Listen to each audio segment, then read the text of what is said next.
नमस्कार मित्रों, स्वागत है आप सबका स्पिरिचुअल जर्नी विद अनिमा के एक और नए वीडियो में। तो आज हम बात करते हैं कि आखिर गायत्री क्या है और इसकी उत्पत्ति कैसे हुई है। तो रूपिणी तू सदा राजन दर्शमयाम तम नृपम अग्निहोत्रात् समुत्थाय हर्षेण महान्तान्विता उवाच चैनम वरदा वचनम पार्थिवम तदा शातमश्वम पतिम राजनम सावित्री में स्थितम। अर्थात गायत्री की उत्पत्ति 3 स्वरूपों को अभिव्यक्त करते हुई है। वेद माता, देव माता, विश्व माता। उसके ये 3 शाश्वत स्वरूप हैं। वेद की रचना की मनाह स्थिति एवं परिस्थिति उत्पन्न कर सकना गायत्री की महाशक्ति के सहारे ही संभव हो सका है।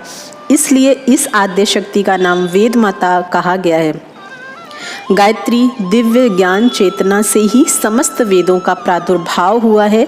गायत्री की व्याख्या स्वरूप ही समस्त वेद समस्त देव का निष्कर्ष गायत्री है। गायत्री ही ब्रह्म की सर्वोत्कृष्ट चेतना है जो समस्त देवत्व से परिपूर्ण है।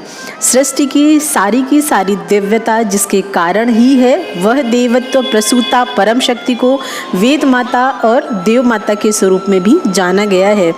विश्व माता के स्वरूप में उसकी सत्ता समस्त ब्रह्मांड में सृजन पोषण अभिवर्धन की विधि व्यवस्था के रूप में प्रत्यक्ष विद्यमान है।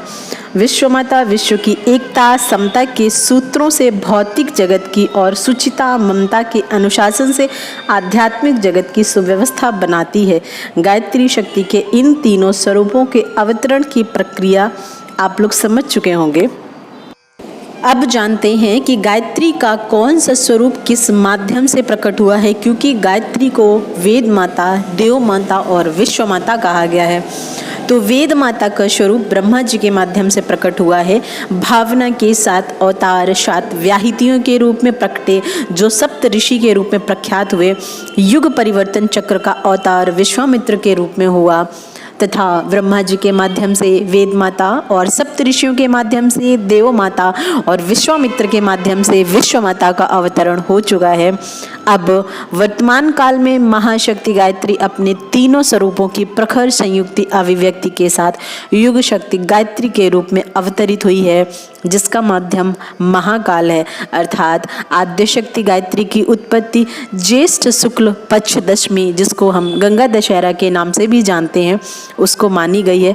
इसी दिन धरती पर इस परम चेतना का अवतरण हुआ, जिसे गायत्री जयंती के रूप में हम सभी लोग बहुत अच्छे से मनाते हैं।